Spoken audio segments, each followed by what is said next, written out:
एक प्रश्न किसी ने किया कि आप जो प्रायः ये कहते हैं कि श्री जी सर्वोपरि और उन्हीं के अंश से दुर्गादि शक्तियां हैं, तो मुझे चुभता है कि जैसे आपकी इष्ट राधा महारानी है, ऐसे हमारी इष्ट माता जी हैं, तो आप कहते हो करोड़वें अंश में दुर्गा जी हैं श्री राधा रानी के, तो हमको भी तो चुभता है कि आप कहते हो। हम नहीं कह रहे। तस्मा शास्त्रम प्रमाणम ते कार्याकार्यो व्यवस्थित हो। पहली बात तो हमारी श्री जी क्या है, जब हम श्री जी से चित्त जोड़ेंगे तब पता चलेगा। और दूसरी बात है कि जो शास्त्रों में लिखा है उसे, पद्म पुराण पाताल खंड अध्याय 81 भगवान शिव कह रहे हैं, बहुत ध्यान से सुनिए। भगवान शंकर कैलाश में विराजमान हैं, देवर्षि नारद जी शनकादि बड़े बड़े महापुरुषों की सभा लगी हुई, उस सभा में कह रहे हैं। नारद जी को संबोधन करके भगवान शिव कह रहे हैं, हे नारद जी, ये जो श्री कृष्ण प्रिया राधा हैं, ये महाचैतन्य शक्ति स्वरूपा जितनी भी देवियां हैं, ये सब इनके अंश से प्रकट हुई है।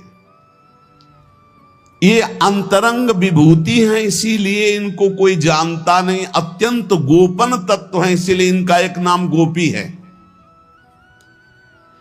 श्री कृष्ण सदैव इनकी आराधना करते, इसलिए नाम इनका राधा है।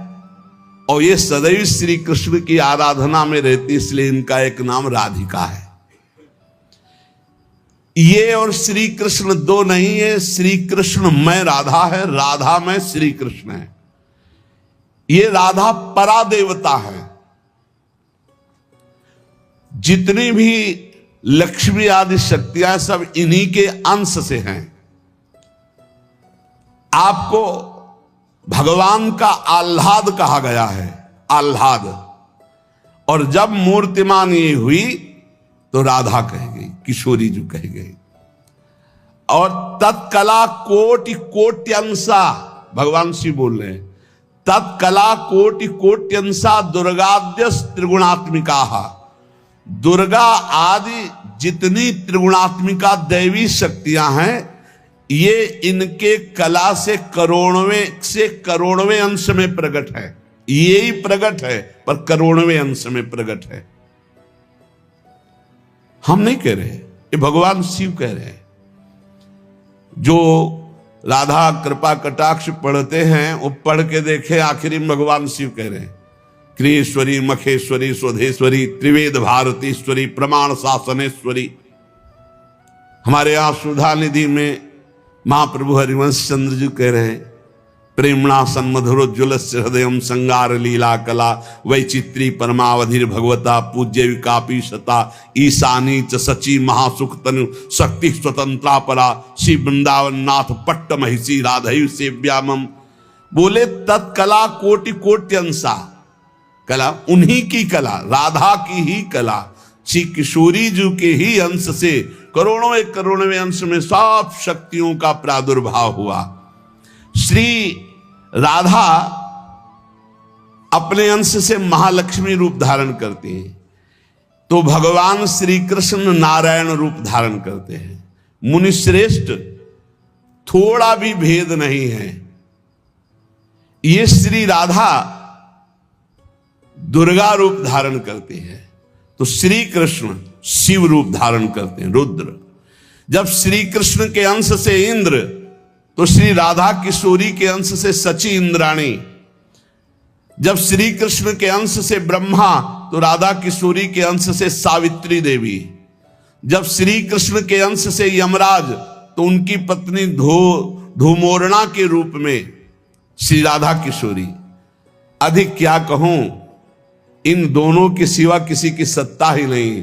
यही सब चिद चिद लक्षणम सर्वम राधा कृष्णमयम जगत। चेतन अचेतन सारा संसार श्री राधा कृष्ण का स्वरूप है। नारद जी, मैं इन विभूतियों का क्या वर्णन करूं? अगर 100 करोड़ वर्ष तक राधा की महिमा वर्णन करूं तो भी नहीं कर सकता। भगवान शिव। कुछ ऐसे भावुक जन हैं कि वो कहते हैं कि आप भगवान शंकर को श्री कृष्ण से छोटा कहते हैं, वो हमारे आराध्य देव, हमको चुभता है। देखो, जब तत्व की चर्चा होगी तो एक है, और जब लीला की चर्चा होगी तो वही एक विविध लीलाएं करता है, वही एक विविध लीलाएं करता है। रास में भगवान शंकर आए, अगर थोड़ा भी शास्त्र को पढ़े हो तो पढ़ के देख लेना। गोपी रूप धारण किया, रास में प्रवेश पाया, श्री कृष्ण चरण वंदना, किशोरी जी की चरण वंदना, और फिर गोपी रूप धारण करके रास में प्रवेश। अच्छा, कोई भी ये कैसे नकार सकता है कि भगवान शंकर की जटाओं में गंगा जी हैं, और वो गंगा जी क्या है, क्या आप नहीं जानते हो? गंगा तरंग रमणीय जो जटा कलापम गौरी विभूषित वाम भागम, भगवान शिव के लिए आता है। तो जो जटा कटा संभ्रमम भ्रमण नीलम पर निर्झरी जो विराजमान है गंगा जी, वो कौन है? गांगम वारि मनोहारि मुरारी चरण अच्युतम त्रिपुरारि शिरश्चारी पापापहारि पुनः तुमाम। देखो भाई, तत्व एक है, पर लीला में जब प्रारंभ होगा तो लीला में छुटाई बड़ाई हंसी मजाक, वो उनकी आराधना, वो उनकी आराधना। तत्व एक है। अभी आप यहां सुन रहे हो कि जब श्री कृष्ण शिव रूप धारण करते हैं तो राधा किशोरी दुर्गा रूप धारण करती हैं, यही है, कोई और थोड़ी है। पर जब लीला की बात आती तो वही भगवान शंकर गोपी रूप, आज भी भगवान गोपेश्वर का श्रृंगार होता है गोपी रूप में। शाम टाइम जल नहीं चढ़ता, नथुनी बाला और सब चुनरी धारण करके भगवान शिव गोपीश्वर के रूप में विराजते हैं। भगवान शंकर गंगा जी को नेत्रों से भी रोक सकते थे, लेकिन जटाओं में धारण किया कि श्री कृष्ण का चरणामृत है, वामन भगवान का चरणामृत है, वामन के रूप में श्री कृष्ण ही है। प्राणाधिक प्रियतमा सर्वाभ्याः सुंदरी परा सर्वयुक्ता च सौभाग्य भाग्नि गौरवान्विता। हमारी जो श्री किशोरी जो हैं, एक यहां बात ध्यान रखनी है कि एक प्रश्न और आता है सभा में, जब चर्चा होती है तो उसको सुनकर के लोगों के अंदर प्रश्न आता है कि शिव पुराण में लिखा है कि भगवान शंकर सर्वश्रेष्ठ है, देवी पुराण में लिखा है कि इन्हीं से सबकी उत्पत्ति है। आप गणेश महिमा को देखो तो यम ब्रह्म स्वम ब्रह्म, सब कुछ जिस पुराण को देखो उसी से सृष्टि हुई है। इसका मतलब क्या है? गलत है क्या? जब तुम शिव पुराण पढ़ोगे तो शिव तत्व से ही सबकी उत्पत्ति है, सब कुछ शिव तत्व है। पढ़े हैं, जैसे आप कहा भगवान शंकर ने चिद चिद लक्षणम सर्वम राधा कृष्णमयम जगत, ऐसे कहा गया है हे भगवती हे भगवान, आपसे ही सृष्टि प्रकट है शिव पुराण में, क्योंकि जितनी माताएं वो सब भगवती हैं और जितने पुरुष हैं वो सब हे भगवान शिव, आपका ही स्वरूप है। चराचर जगत शिव और पार्वतीमय है। भगवान का ऐसा लिंग प्रकट हुआ शिव जी का कि 100 कल्प तक ब्रह्मा जी उतरते चढ़ते रहे, पार न पाया। फिर भगवान विष्णु उसमें पढ़ना शिव पुराण में, हम तो पढ़ करके बात कर रहे, आर पार नहीं पाया। भगवान शिव से ही नारायण का प्रादुर्भाव होता है, भगवान का प्रादुर्भाव होता है, भगवान शिव से ही ब्रह्मा का प्रादुर्भाव होता है। जब देवी भागवत पढ़ो तो सब कुछ देवी जी से प्रकट हुआ। तो क्या झूठा है क्या? पुराण कोई झूठे हैं क्या? तो अगर उनसे प्रकट हुआ तो इनसे कैसे? भागवत पढ़ करके देखो तो श्री हरि से, नाभि कमल से ब्रह्मा, ब्रह्मा की भ्रकुट से शंकर, रुद्र का अवतार। उधर पढ़ करके देखो तो उन भगवान शिव से ब्रह्मा और श्री हरि प्रकट होते हैं। देवी भागवत पढ़ करके देखो तो देवी शक्ति। ये है क्या? तत्व। तत्व एक है, वही परमात्मा है, वही। जब शिव पुराण पढ़ोगे तो सब कुछ शिव की, जब भागवत पुराण पढ़ोगे तो सब कुछ श्री हरि का, और जब देवी भागवत पढ़ोगे तो सब कुछ वही देवी प्रपन्नार्थ हरे प्रसीद प्रसीद मातर जगतो खिलस्य प्रसीद विश्वेश्वरी पाहे विश्वम त्वमीश्वरी देवी चराचरस्य। हे देवी तुम ही चराचर में व्याप्त हो, तुम ईश्वरी हो, तुम सर्वशक्तिमान हो, तुमसे बढ़कर कोई नहीं। क्या समझते हो? जो जहां है वही परम तत्व है और वो वही सब कुछ है। इधर से हम देखेंगे तो कृष्णाकार, उधर से देखोगे तो शिवाकार, उधर से देखोगे तो दुर्गा में, उधर से देखोगे काली में। जो बोलो वही परम तत्व है। पर जब हम लीला का गायन करते हैं तो लीला में विभाग हो जाता है। वही एक परमात्मा, वेद कहता है एकोहम बहुश्यामा, मैं एक बहुत रूपों में हो जाऊं। अब वही परमात्मा शासक बन गया, वही शासित हो गया, वही धर्मात्मा बन गया। उसी के छाती से धर्म प्रकट हुआ, उसी के पीठ से अधर्म प्रकट हुआ। अधर्म करने वाला दंडनीय हो गया, धर्म करने वाला बंदनीय हो गया। लेकिन दंडनीय और बंदनीय में दोनों में एक तत्व विराजमान है, तत्व में अंतर नहीं। ये जो समझते नहीं ना, लीला को समझते नहीं है और तत्व को समझते नहीं, तो ये झगड़ा करने लगते हैं कि शिव को छोटा कैसे कह दिया। पूछो शिव जी से जाके। अरे उनको देखो तो रात दिन भगवत श्री हरि चर्चा करते रहते, और हरि को देखो, उनसे पूछो जाके कि तुम्हारे आराध्य देव कौन है, बोले कि शंकर। हरि से पूछो कि तुम्हारा गुरु कौन, बोले शंकर। और शंकर जी से पूछो तुम्हारा आराध्य देव को, बोले हरि। और हम आपस में लाठी चलाएं। अरे वो एक है, वो एक है, वो अनेक है। अनेक होते हुए भी एक है, एक होते हुए भी अनेक है। इस बात को समझो। जब देवी भागवत, तो देवी ही सब कुछ है, देवी के ही अंश से राधा है। समझिए आप, जब हम वृंदावन से बोलेंगे तो राधा के अंश से देवी है। जब आप शिव पुराण से बोलेंगे तो शिव के अंश से हरि है, और जब भागवत पुराण से बोलेंगे तो हरि के अंश से शिव है। आप इस बात को समझिए। जब लीला का बात, लीला प्रसंग आएगी तो उसमें भेद हो जाते हैं। जैसे ब्रह्म ऋषियों ने विचार किया कि इन तीन महान भगवत स्वरूपों में कौन सबसे बड़ा है। क्या उन ब्रह्म ऋषियों को पता नहीं कि हरि ही ब्रह्मा है, ब्रह्मा हरि ही शिव है। शिव ब्रह्मा और हरि में किंचित मात्र भेद नहीं। स्वयं भगवान बोले मैं ही हर हूं, मैं ही विधि हूं, मैं ही हरि रूप हूं। जगह जगह वर्णन है। लेकिन जब भृगु जी परीक्षा के लिए गए तो ब्रह्मा जी के सामने जाके ऐसे खड़े हो गए। या भद्रता है गुरुजनों के सामने ऐसे खड़े होना, ऐसे नहीं खड़े हुआ जाता, ये अभद्रता कही जाती। गुरुजनों के सामने सावधानी पूर्वक हाथ जोड़कर या बहुत नम्र ऐसे। अब वो गए और ऐसे गए और ऐसे खड़े हो गए। ब्रह्मा जी ने कहा तो सभा की मर्यादा के विरुद्ध है, पर भृगु जी उनके पुत्र हैं, थोड़ा गुस्सा आया पर शांत रहे। शंकर जी के पास गए, बोले आओ भाई, बहुत दिनों बाद आगमन हुआ भृगु जी से। बोले हम तुम्हारे गले नहीं लगते हैं, परम पवित्र रहते हैं। उठाया त्रिशूल उन्होंने, हमको। भृगु जी शांत होकर के वहां, और भगवान हरि के पास गए, सैया में पड़े हुए थे, सीधे लात मारी जाके, सीधे छाती पे लात। भगवान उठे और कहा मुझे पता नहीं था आप आ रहे हो, नहीं आपकी अगवानी करता। और चरण दाबने लगे, बोले आपके चरण बहुत कोमल है, मेरी छाती बहुत कठोर, कहीं चोट तो नहीं लग गई। और आज के बाद जब जब अवतार भी लेंगे तब तक आपका भृगु चरण चिन्ह ये हमारे छाती पे बना रहेगा, ये हमारा बड़ा सौभाग्य हो। आंसू आ गए भृगु जी के। अब आप क्या कहेंगे? कोई छोटा बड़ा नहीं। जब लीला होती है और एक ही तत्व है तो रंगमंच पर वही सब रूप धारण किए, जगन नाटक वैभवा, इस बात को सब। पर जब हम किशोरी जी की बात कहेंगे तो किशोरी जी के अंश से सब शक्तियां हैं। और जब आप दुर्गा की बात करें तो आपको वहां से दिखाई देगा किशोरी जी दुर्गा जी के अंश है, क्योंकि इधर से अंश वो, उधर से अंश वो उनकी अंशी, वो उनकी अंशी, कोई अंतर नहीं। इधर से हम बोलेंगे श्री कृष्ण के अंश से शिव, और जब शिव पुराण में पढ़ोगे तो शिव जी के अंश से श्री कृष्ण।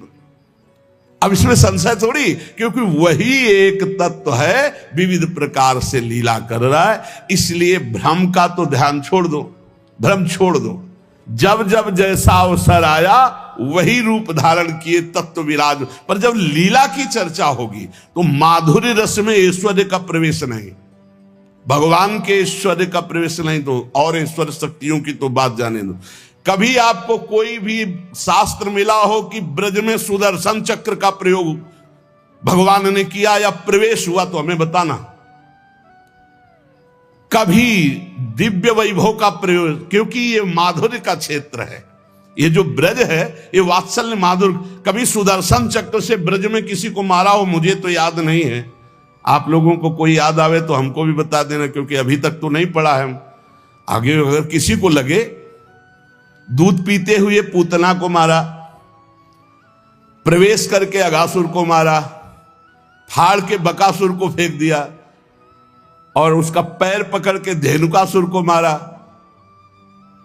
बस यही थप्पड़ घूसा इसी से पहुंचा दिया है। ना तो कौमोदकी गदा आई है, ना प्रभु की तलवार आई है, ना यहां सुदर्शन चक्र आया है, ना यहां दारुक सारथी रथ लेके आया है। ये ऐश्वर्य नहीं, ये प्रेम देश है, ऐश्वर्य का प्रवेश नहीं है यहां। और जहां कहीं ऐश्वर्य का कुछ दिग्दर्शन कराना चाहा तो वहां वात्सल्य ने डांट लगा दी है। जैसे मुख में जब मिट्टी खाई हो ऐश्वर्य दिखाना शुरू किया तो वात्सल्य ने डांटा है, यहां नहीं। तो तुरंत मैया को लगा है मेरी आंखों का दोष कोई है, ये तो मेरा लाला है, ऐश्वर्य का। अब जब निकुंज की बात आती है तो इसमें तो बिल्कुल ऐश्वर्य का प्रवेश नहीं है। ब्रज में तो आप थोड़ा ऐश्वर्य की झलक दिखा दिए, अंतर ध्यान हो गए, लेकिन निकुंज में कहीं नहीं कि अंतर ध्यान की लीला एक बार भी हुई हो। निकुंज में बताना पूरे वाणियों को पढ़ करके। अब जो निकुंज रस है इसमें कहीं वर्णन नहीं है कि अष्टभुजा का प्रवेश है या षोडश भुजा का। हमारी ही श्री जी सब अंशों से है, लेकिन ऐश्वर्य रूप नहीं, ये महामाधुर्य रूप है। इसी महामाधुर्य की महिमा की हम उपासना करते तो हमारे लिए हमारा उपास्य देव सर्वश्रेष्ठ है। और जब उपास्य देव की सर्वश्रेष्ठता की लीला में देखते हैं तब ये वर्णन आता है कि अनंत शक्तियां, देखो भगवान शिव ने स्वयं वर्णन किया कि ये जो अनंत शक्तियां तत्कला कोटि कोट्यंसा दुर्गाद्यस्त्र गुणात्मिका। अब देखिए वही प्रभु है शक्ति और वही है शक्तिमान, किंचन मात्र अंतर नहीं। लेकिन प्रभु आदेश करते हैं कि मैं अब अवतार लेने जा रहा हूं, भागवत में पढ़ के देख लेना। तुम हे महाशक्ति बलराम जी का कर्षण करके रोहिणी के गर्भ में डालो और मैं स्वयं अवतार लो। तुम जाकर नंद बाबा के यहां कन्या रूप से पूरी लीला पढ़ के देख लो। और नाम चामुंडा, कुष्मांडा, दुर्गा आदि तुम्हारे विविध नाम भगवान ने रखे और तुम सबकी कामना पूर्ण करने वाली होगी। जाओ मेरा आदेश है, ऐसा करो। भगवान ने आदेश किया, शक्ति कार्य कर रही। भगवान की प्राप्ति के लिए उसी शक्ति की आराधना कात्यायनी रूप से गोपिकाएं करते हैं कि मुझे श्री कृष्ण पति रूप में प्राप्त हो। उसी शक्ति की आराधना सीता जी गौरी पूजन करती है। और सीता जी कौन है? काल रात्र निश्चर कुल केरी, महाकाल रात्रि स्वरूपा उनको गोस्वामी जी ने कहा। काल रात्रि निश्चर कुल केरी, जही सीता पर प्रीति घनेरी। ये नहीं समझ रहा रावण की साक्षात इसका काल पधारा है। एक काल रात्रि महाशक्ति स्वरूप चाट जाएंगे, कुछ नहीं बचेगा लंका में। ये दुष्ट जिनके प्रति विरोध भाव कर रहा है कौन है? वही गौरी है और वही गोरी है, वही महाशक्ति है और वही सीता जी है। अब आप समझिए, आदि शक्ति जय जग उपजाया, सीता जी गौरी पूजन कर रहे हैं। गौरी जी खसी माल मूरत मुस्कानी, जाओ मनुजा हिराच्यो मिली सोबर साध सुंदर साव। तो सीता जी कौन है? मनुष्य रूपा को भगवान राम कह रहे। आदि शक्ति जय जग उपजाया, सो अवतरी मोर यह माया। अरे कोई भेद नहीं, कहीं भेद नहीं। पर जब लीला की बात करेंगे तब लीला में भेद दिखाई दे रहा है कि सीता जी गौरी जी का पूजन कर रहे हैं, उनसे वरदान प्राप्त कर रही है। और भगवान प्रिया सती को संशय हो जाता है। लीला भेद देखो कि ये राम जी कैसे सच्चिदानंद में, जब हे खग हे मृग हे मधुकर श्रेणी, पूरा प्रसंग पढ़ करके देखो आप। और है कौन? या देवी सर्वभूतेषु बुद्धि रूपेण संस्थिता। जब लीला में देखोगे तो तत्व की बात भूलना पड़ेगा, तभी स्वाद आएगा। और जब तत्व देखोगे तो शांत रस आएगा। ये दास्य वात्सल्य सख्य ये रसों का स्वाद नहीं मिल पाएगा, उसमें एक ही तत्व है, तो वह समझ में आ रहा है वही तत्व है। जब लीला में देखोगे तो आपको वही तत्व परशुराम है, वही तत्व राम जी हैं। लेकिन राम जी के आगे परशुराम जी घुटने टेक कर जय जय जय रघुकुल केतु, भृगुपति गए तपहि बन हेतु, ये समझना होगा। ये जो आजकल के नए बच्चे ना, ये तर्क वितर्क शुरू कर देते हैं। लीला में तर्क वितर्क नहीं होता है, तत्व में एक ही वस्तु है। तत्व की जब बात करोगे तो आप क्या समझते हो, कितने दिन से तुम दुर्गा जी की उपासना करते हो? बचपन से आराधना, और पूरी अम्मा मान के, पूरी जैसे अपनी अम्मा, पूरा आसक्ति अम्मा, आद्या शक्ति दुर्गा, और पिता भगवान शिव। तुम समझते नहीं हो, जहां हमें भेजा है उस तत्व को, जो समझाया उस तत्व से बोल रहे, तुम उसको दो पक्ष में ले रहे हो। तुम्हारे को क्या पता कि महादेव जी मुझे कितना प्यार करते हैं, भगवती कितना प्यार करती है, हम भगवती अम्बा और महादेव जी से कितना प्यार करते हैं।